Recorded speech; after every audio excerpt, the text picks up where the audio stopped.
Well, joining me now for our regular gender reveal segment is Kirralie Smith from Binary.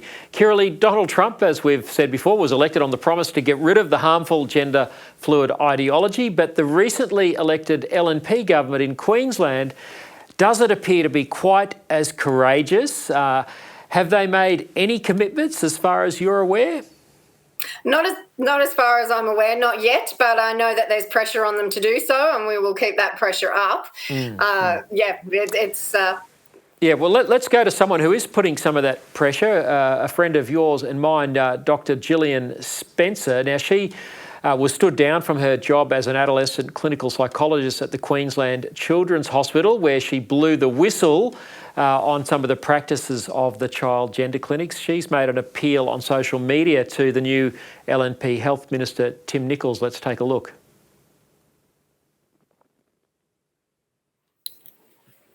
Down from the Queensland Children's Hospital in April 2023 for raising concerns about gender interventions for children. Here in Queensland 2 weeks ago, we had a state election and we have a new government, and our new health minister is Mr. Tim Nicholls. In 2023, in a speech to Parliament, Mr. Nicholls raised some serious concerns about gender interventions for children. I'll post the full speech below, but importantly, he recognised that children can be influenced in their gender distress by social media and by peers. And he also identified that the children attending the gender clinic in the UK were often dealing with a multitude of issues, including anxiety, depression, autism and homophobic bullying. Now, Kirralie, surely this has got to put a bit of pressure on Tim Nicholls, whose heart doesn't really seem to be in this issue, does it?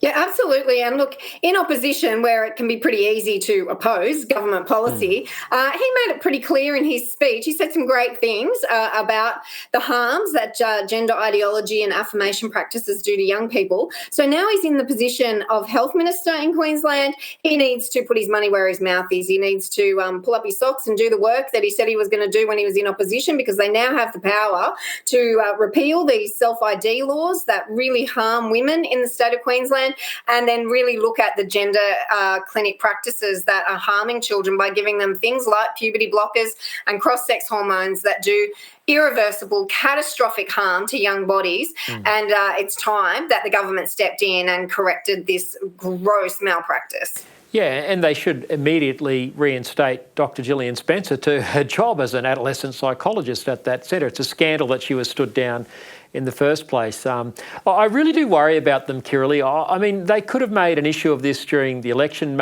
As we've seen in the States, mainstream Americans were right behind Trump in this pushback on the transgender agenda, but hardly a peep out of the LNP. Let's hope they listen. But I just think it's terrible that Jillian has to take to social media to try and make her appeals like that.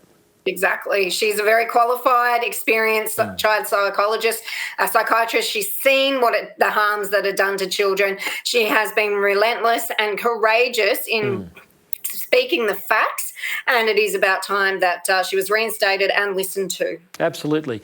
Now, Kirralie, you've reported on the Binary blog, the great place to go for keeping up to date with the craziness in this area. Sebastian Coe, who people of my generation will remember as a great runner for England back in the day for the Olympics. Now, he wants to restore women's sport, and he's running for president of the IOC on a platform of protecting girls and women from biological males encroaching on their sport. This is good news, isn't it? It's fabulous, and he's been really consistent as the head of World Athletics in making sure that women's sport is protected, and he has been really bold in his statements that women's sport is for female bodies only. He is making a pitch for that IOC president position. There are others in the running as well, but let's hope that he's successful, because he will do a lot and go a long way in protecting women's sport, making sure that men are not in women's sport, and that it is fair and safe for all. The whole reason we have male and female divisions in the first place is because of the unfair advantage that males have. He recognises that, and he will keep the distinction plain and clear, fair for everyone.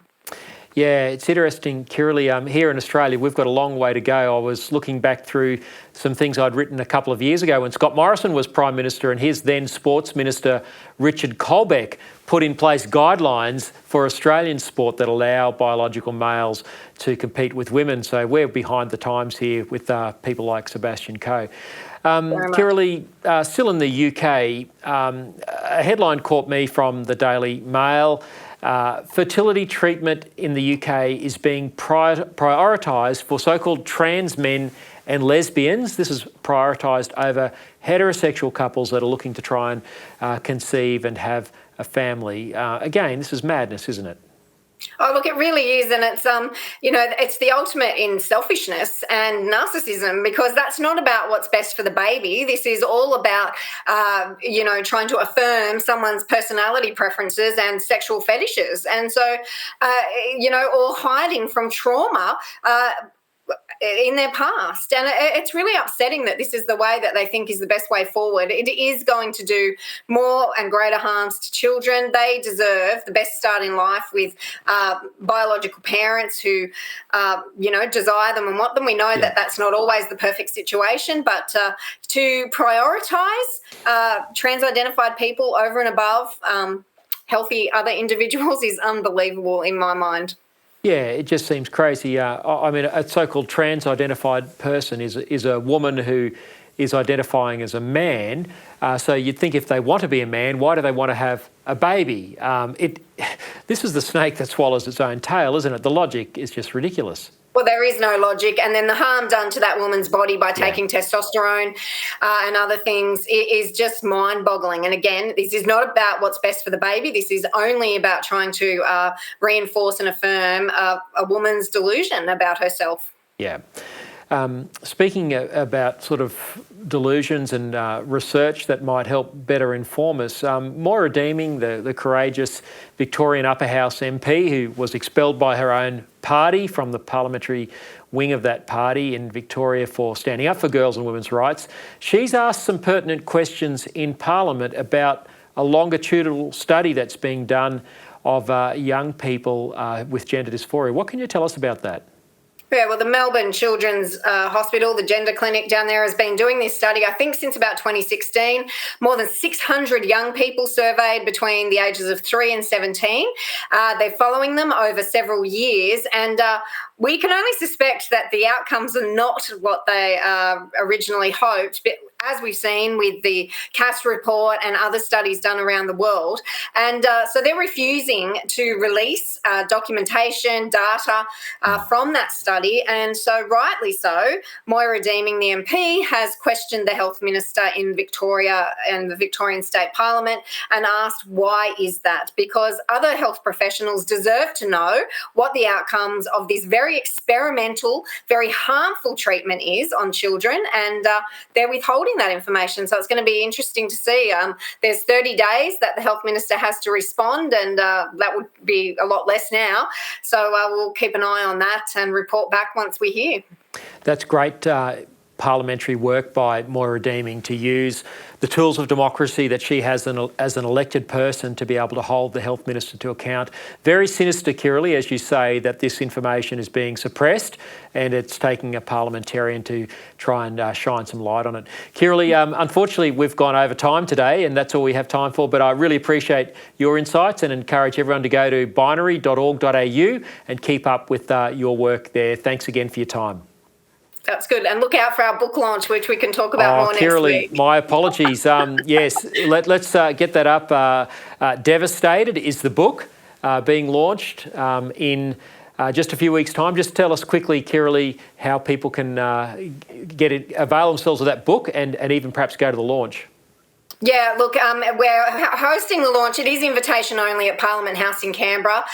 Get in touch with me if you do want to come along and we'll see what we can do. But this book is the accounts of 9 families in Australia who have been utterly devastated by gender ideology. They talk about the harm done by the education system, the betrayal of the health system, and the utter failure of the political system when it comes to looking after their children. Most of these parents have done exactly what you and I would do when it comes to gender incongruent children. It's really hard read, but really important. Some of the contributors will be speaking at the launch, and this book will be available from the website binary.org.au in the coming weeks. Kirralie, thank you. This is going to be a really important contribution to this debate. The truth is getting out, and appreciate what you and the team at Binary are doing. And people can get in touch with you through the Binary website if they'd like to get an invitation to that launch down in Canberra. Kirralie, thanks again for your time. Thanks for having me, Lyle.